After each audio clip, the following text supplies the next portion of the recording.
noite, pessoal, tudo bem? Como que tá o som aí? Tá todo mundo me ouvindo bem?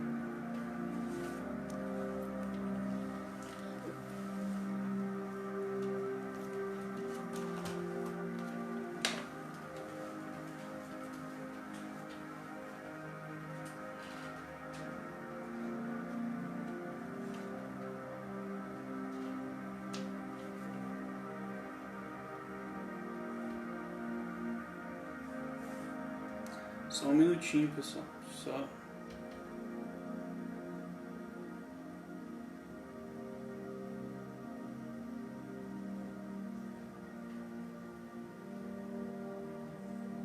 Tá todo mundo legal?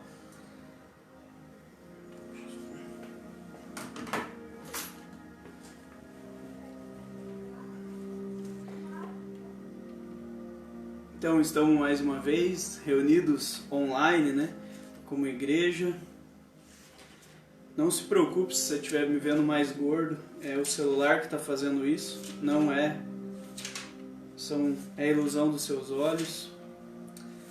Mas antes de eu entrar na palavra, eu queria ter um tempo de intercessão, de adoração, não adoração, mas intercessão pelo Brasil.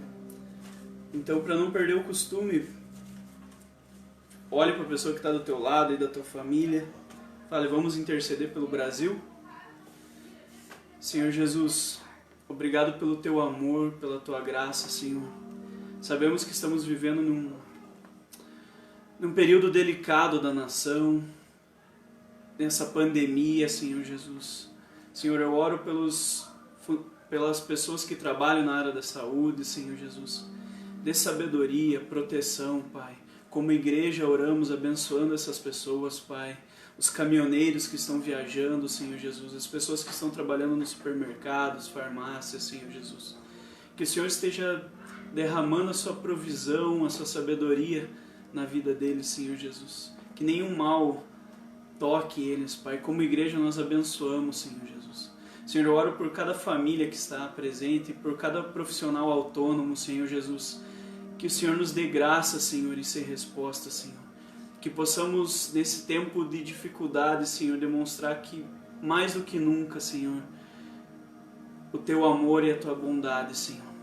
Amém.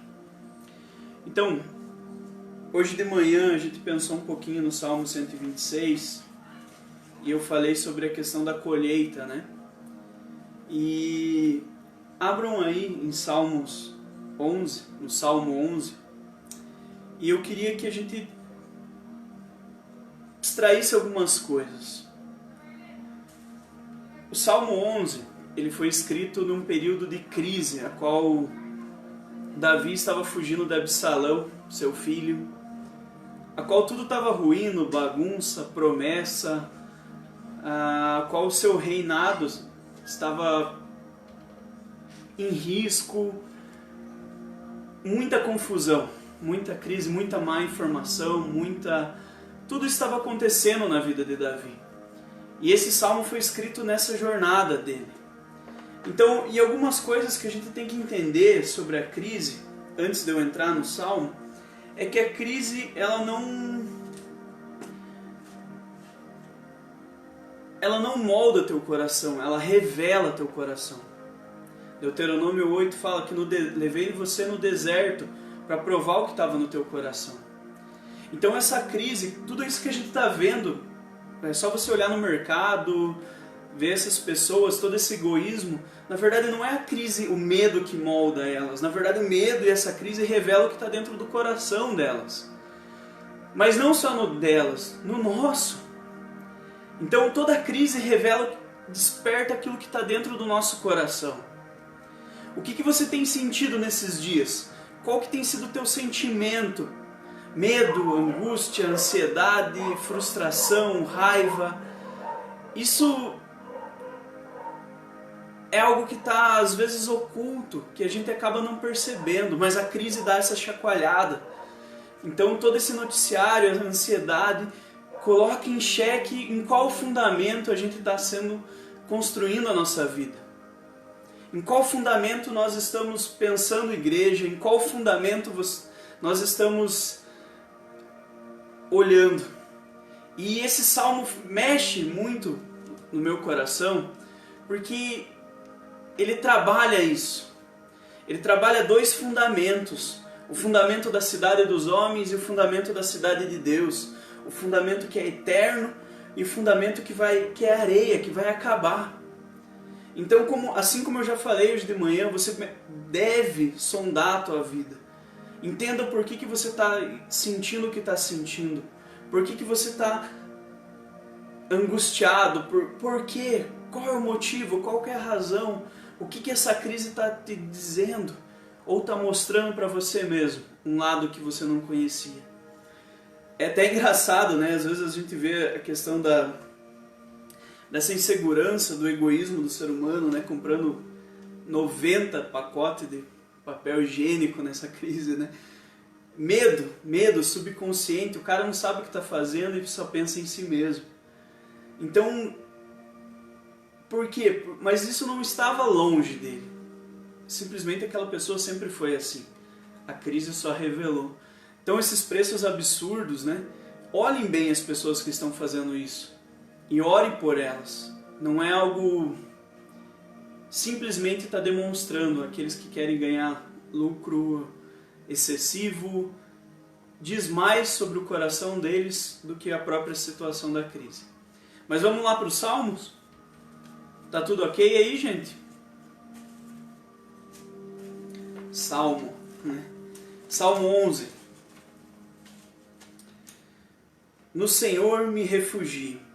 Como então vocês podem dizer-me, fuja com os pássaros para os montes? Vejam, os ímpios preparam os seus arcos, colocam as flechas contra as cordas, para das sombras as atirarem nos retos de coração. Quando os fundamentos estão sendo destruídos, o que pode fazer o justo? O Senhor está no seu santo templo, o Senhor tem o seu trono nos céus. Seus olhos observam, seus olhos examinam os filhos dos homens. O Senhor prova o justo, mas o ímpio e a quem ama a injustiça, a sua alma odeia. Sobre os ímpios ele fará chover brasas ardentes e enxofre incandescente. Vento ressecante é o que terão. Pois o Senhor é justo e ama a justiça. Os retos verão a sua face. Vamos orar mais uma vez? Deus, Senhor, que possamos extrair da Tua palavra, Senhor, algo no nosso coração para esse momento de crise. Que nesse momento, Senhor, o Senhor seja o fundamento das nossas vidas. Que o Senhor seja tudo em todos, em todo momento, Deus. Que possamos verdadeiramente, Senhor, nos reunir como igreja, pensar como igreja, ser uma resposta, Senhor, nesse momento. Mas que possamos, acima de tudo, estar fundamentados em Ti, Senhor. Amém. Então, o que acontece, gente? O salmista começa falando que Deus é o refúgio e ele termina o salmo falando que Deus é o refúgio. Mas o interessante é que ele coloca assim: vocês estão me questionando aquilo que Deus faz.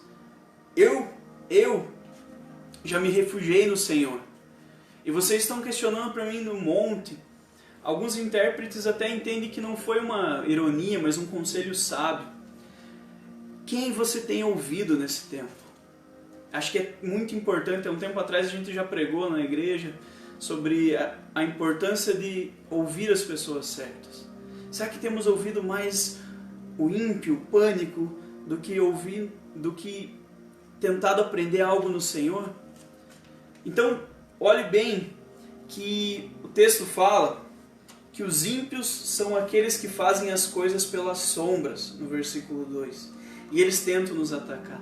De fato, a gente não sabe o que está acontecendo no mundo, a gente não sabe como foi tramado isso, a gente não sabe se é da China, se não é, todas essas informações nós não sabemos. Nós não sabemos o que acontece em oculto.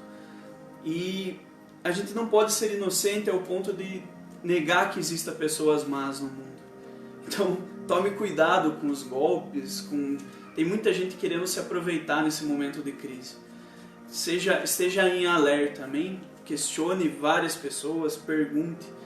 Porque tem pessoas más, porque o mundo jaz o maligno, o mundo tem um fundamento errado, o mundo tem uma estrutura errada, o mundo tem todo um esquema. E eu falo mundo não no sentido mundo, mas o mundo no sentido sistema diabólico. Um sistema pecaminoso, a qual sempre vai propagar a injustiça. E nas ocultas as pessoas fazem isso. Lembre que eu falei, a crise revela o nosso coração. Então, todo esse sistema, às vezes Deus dá uma chacoalhada para revelar corações, para demonstrar quão frágeis são as nossas estruturas.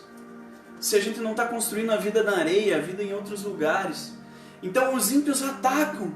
Mas o ponto principal é que Davi fala assim: o que o justo pode fazer quando os fundamentos estão sendo abalados?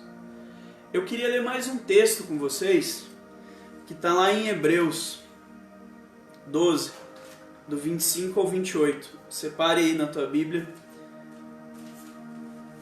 Abra aí na sua Bíblia, na sua palavra.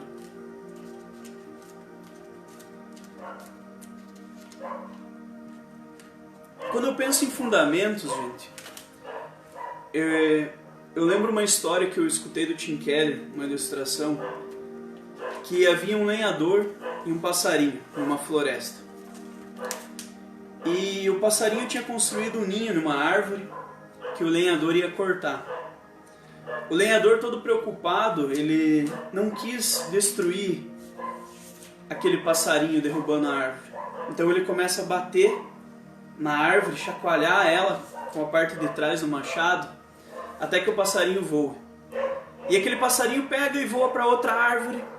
Então vai lá, o lenhador bate naquela árvore. E o passarinho chacoalhando voa para outra. Ele vai indo. E o lenhador vai fazendo isso. Até que o passarinho pousa numa rocha segura. Talvez aquele passarinho estivesse pensando o seguinte: o que eu fiz para esse lenhador? Ele me odeia. O que eu fiz para esse lenhador? Ele, cara, eu só estou querendo construir minha vida. E a aplicação disso é que Deus é esse lenhador. Ele não vai parar de chacoalhar a nossa vida até que a gente esteja no fundamento correto. Até que a gente esteja na rocha. Vamos lá para Hebreus?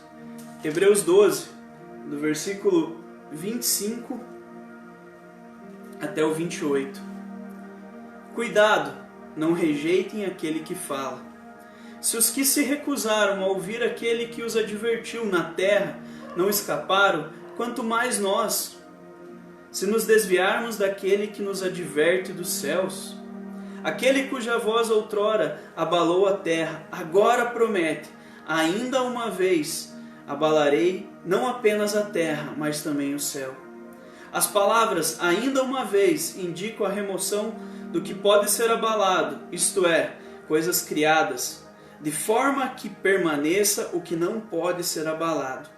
Portanto, já que estamos recebendo um reino inabalável, sejamos agradecidos e assim adoremos a Deus de modo aceitável, como reverência e temor, pois o nosso Deus é fogo consumidor. Deus está mexendo com as estruturas e não precisamos ser muito espirituais para isso, para entender isso. Deus está abalando, está falando: olha, aonde tua vida está fundamentada, meu irmão? Aonde minha vida está fundamentada? Igreja, o que vocês têm feito? Porque todo esse processo, muita coisa vai mudar.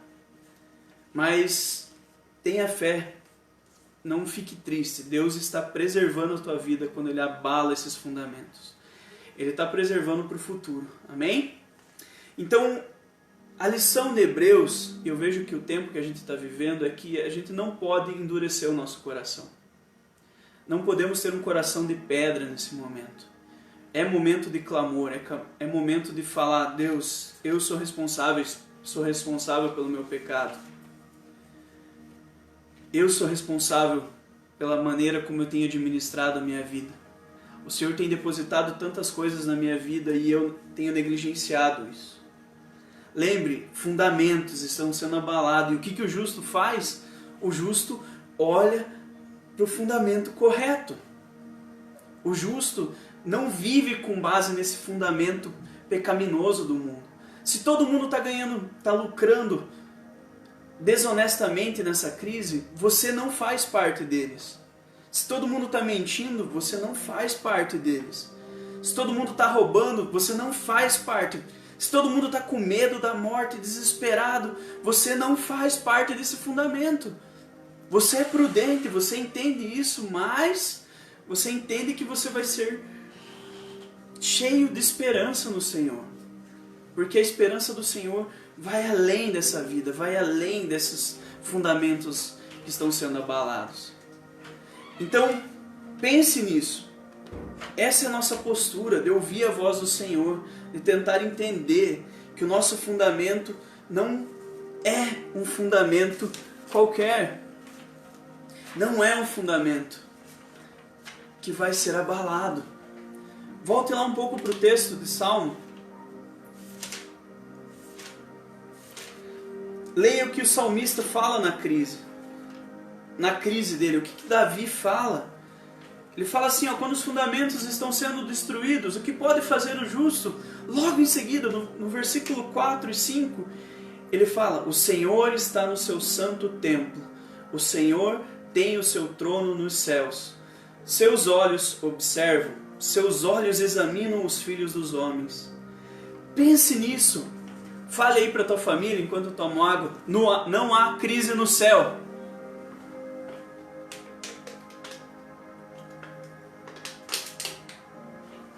Não há crise no céu. Não há crise no céu. Gente, é tudo meio que improvisado. Abrindo um parênteses, né? Então a gente está fazendo em casa porque é necessário que você fique em casa nesses dias. Cara, não saia, não subestime as coisas. Não ponha a sua vida em risco. Não ponha a vida das pessoas que você ama em risco.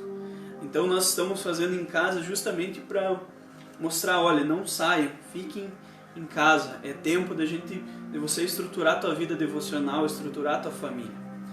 Às vezes você está pensando ali, putz, mas em casa eu não tenho paz. É outra maneira de você entender que você está construindo a tua casa, a tua família sobre a areia. Os próprios salmistas falam que se o Senhor não edificar a casa, em vão trabalha o construtor. Cara, se você está tendo problemas para ficar em casa nesse momento, pastor, você não conhece a minha vida.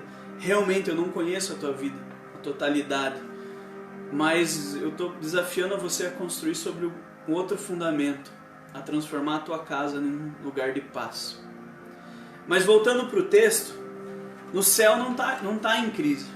Deus não está tremendo por causa do coronavírus. Deus não está, meu Deus do céu, o que eu vou fazer? O céu ainda, o palácio do céu ainda é uma estrutura inabalável. Deus continua inabalável nos seus fundamentos. Deus continua inabalável nos seus propósitos. Deus é o Senhor da história. A história não é cíclica, a história é linear, ela caminha para um final. Deus ainda e vai continuar por toda a eternidade soberano sobre todas as coisas. A crise é justamente para abalar nossas estruturas. Por isso que o salmista fala, no seu santo templo ele reina. E no seu santo templo, ele olha para a terra.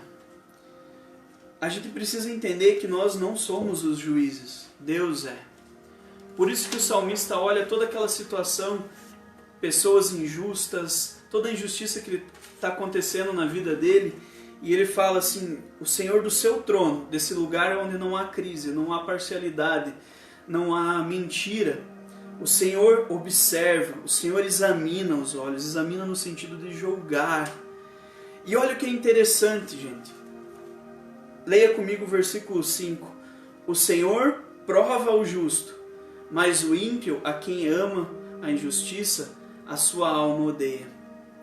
Em outras palavras, é melhor ser provado pelo Senhor do que ser rejeitado pelo Senhor.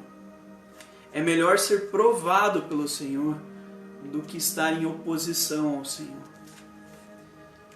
Se tudo isso não servir para amolecer o nosso coração, a nossa soberba, a gente vai estar entendendo errado isso. Como igreja, a gente precisa entender, repensar: ei, eu não quero ser oposição, eu prefiro ser provado. Se você voltar lá no capítulo de Hebreus, quando fala dos fundamentos, está justamente no capítulo onde Deus fala que corrige os seus filhos, corrige aquele que Ele ama. Não encare toda essa situação como uma punição, mas encare como o zelo do Senhor, até que você esteja firmado na rocha. Então, o salmista deixa bem claro que o justo é provado, por mais que o justo passe por dificuldade. Quem é o justo?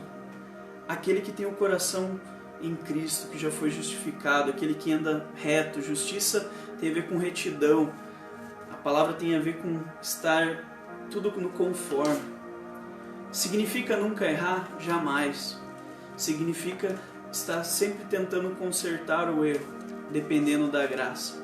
Assim como Davi no Salmo 51 fala, quando ele peca, no momento de mais tristeza dele, com Betseba, ele se arrepende e fala: Senhor, eu ergo minhas mãos a Ti. Só que o justo é aquele que não joga responsabilidade nos outros, ele assume suas próprias responsabilidades. Davi era assim. Davi, quando ele errava, os caras, Natan chegava lá e falou: Natan, Davi, você fez tal coisa, assim, tal. Davi não precisava se arrepender como rei, mas ele olha assim: Deus, eu pequei contra os céus e contra o Senhor. Eu fiz isso. Isso faz parte de ser justo. Pessoas que sabem qual é o seu lugar e a sua responsabilidade diante do Senhor. Podem até errar, podem até falhar, mas sabem que vão voltar ao seu lugar, porque vão se arrepender, não têm um coração endurecido.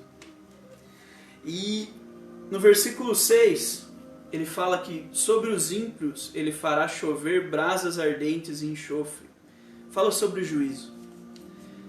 Se você está nesse caminho, firmado na rocha, vai ser balançado, vai ser testado, provado, mas o teu destino não é um juízo severo. Toda correção agora é para nos moldar para a eternidade. Porque o salmista termina concluindo falando assim: pois o Senhor é justo e ama a justiça, e os retos verão a sua face. Nesses dias, ame a justiça. Não fuja, não se oprima, no sentido de não use todo o seu tempo na Netflix, não use todo o seu tempo fazendo coisas que não produzem nada. Invista tempo no Senhor. Invista tempo na justiça, naquilo que é reto. Eu falei hoje de manhã que nós temos sementes e você tem sementes nesses dias. Então, semeie na justiça, pois o Senhor ama o justo e o Senhor ama a justiça. Não tem como ser justo cometendo injustiça. Não tem como ser justo cedendo toda essa questão de corrupção. Jesus, para encerrar, conta de dois homens, logo após o Sermão do Monte. E ele conta a história de dois homens que construíram suas casas. Um construiu sobre a rocha e o outro sobre a areia. No dia da tempestade, aquele que construiu sobre a areia teve a sua casa destruída. Isso chama atenção, é porque os dois construíram a casa. Os dois construíram, edificaram tudo certinho. Só que, para quem estava olhando de fora, não sabia qual estava construindo na areia ou qual na rocha. O que foi quando veio a enxurrada que abalou é que demonstrou qual estava construindo corretamente. Não deixe chegar no final da sua vida e você entender que você construiu algo sobre a areia. Vai ser tarde demais. Não vai ter tempo de correção. Aproveite esse momento para se firmar na rocha. O que é se firmar na rocha? Se você não conhece a Jesus, é pegar e bater no peito e falar: eu preciso desse Jesus Salvador. Não do Jesus ideológico que tem vendido aí, do Jesus justo, verdadeiro, bondoso, redentor. Você e eu precisamos desse Jesus todos os dias. Nessa crise, sonde para ver se você já não está construindo muita coisa sobre a areia e uma hora isso vai ruir. Mas se você repensar a sua vida, colocando toda a sua força em Jesus, todo o seu sentimento de gratidão em Jesus, você vai estar construindo sobre a rocha. Ah, mas eu não consigo, é muito difícil. Manda um WhatsApp para nós, manda uma mensagem. Nós podemos te ajudar a voltar aos caminhos do Senhor. Mas não deixe para a última hora. Você não sabe o que vai te acontecer amanhã. E não deixe de repensar a sua vida hoje. Então vai para o seu quarto, vai para algum lugar, se ajoelha e fala: Jesus, eu preciso do Senhor. Tem tanta... Você não precisa nem comprar a Bíblia, hoje você tem online acesso a tantas coisas. Mas você precisa, e eu, precisamos nos arrepender e clamar ao Senhor. Essa é a mensagem de hoje, gente. Eu gostaria de orar com vocês mais um pouco. Então, se você está aí assistindo, curve sua cabeça, feche seus olhos.